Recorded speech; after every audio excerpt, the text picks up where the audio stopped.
green. It had a pleasant view over a slope of heather-covered land, with the church spire of Lymstock down below to the left. It had belonged to a family of maiden ladies, the Mrs. Barton, of whom only one was left, the youngest, Miss Emily. Miss Emily Barton was a charming little old lady who matched her house in an incredible way. In a soft, apologetic voice, she explained to Joanna that she had never let her house before, indeed, would never have thought of doing so.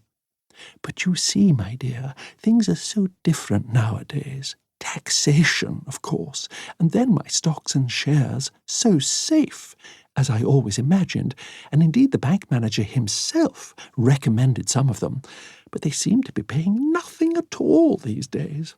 Foreign, of course. And really it makes it all so difficult. One does not, I'm sure you will understand me, my dear, and not take offence, you look so kind, like the idea of letting one's house to strangers, but something must be done, and really, having seen you, I shall be quite glad to think of you being here. It needs, you know, young life, and I must confess, I did shrink from the idea of having men here." At this point, Joanna had to break the news of me.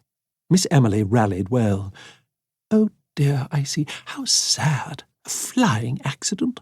So brave, these young men. Still, your brother will be practically an invalid." The thought seemed to soothe the gentle little lady. Presumably I should not be indulging in those grosser masculine activities which Emily Barton feared. She inquired diffidently if I smoked.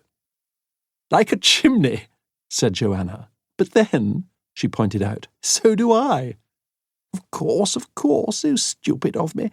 I'm afraid, you know, I haven't moved with the times. My sisters were all older than myself, and my dear mother lived to be 97, just fancy, and was most particular.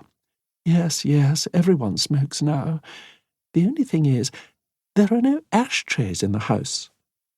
Joanna said that we would bring lots of ashtrays, and she added with a smile, "We won't put down cigarette ends on your nice furniture, that I do promise you. Nothing makes me so mad myself as to see people do that."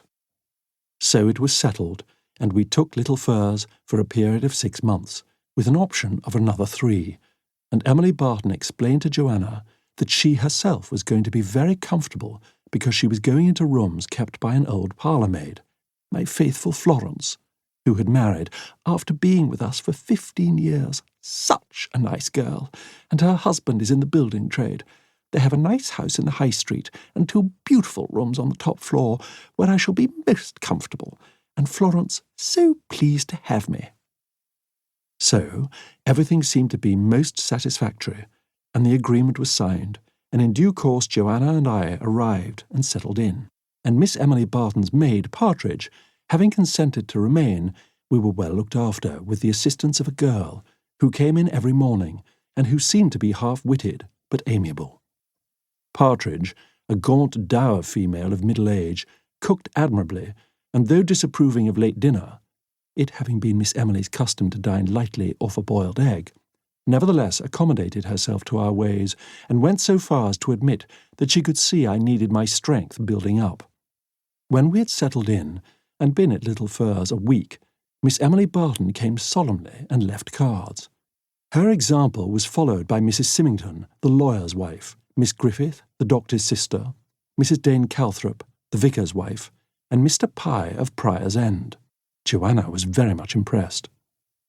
"I didn't know," she said in an awestruck voice, "that people really called with cards." "That is because, my child," I said, "you know nothing about the country." "Nonsense! I've stayed away for heaps of weekends with people." "That is not at all the same thing," I said. I am 5 years older than Joanna. I can remember as a child the big white shabby untidy house we had with the fields running down to the river. I can remember creeping under the nets of raspberry canes, unseen by the gardener, and the smell of white dust in the stable yard, and an orange cat crossing it, and the sound of horse hooves kicking something in the stables. But when I was 7, and Joanna too, we went to live in London with an aunt, and thereafter our Christmas and Easter holidays were spent there with pantomimes and theatres and cinemas and excursions to Kensington Gardens with boats, and later to skating rinks.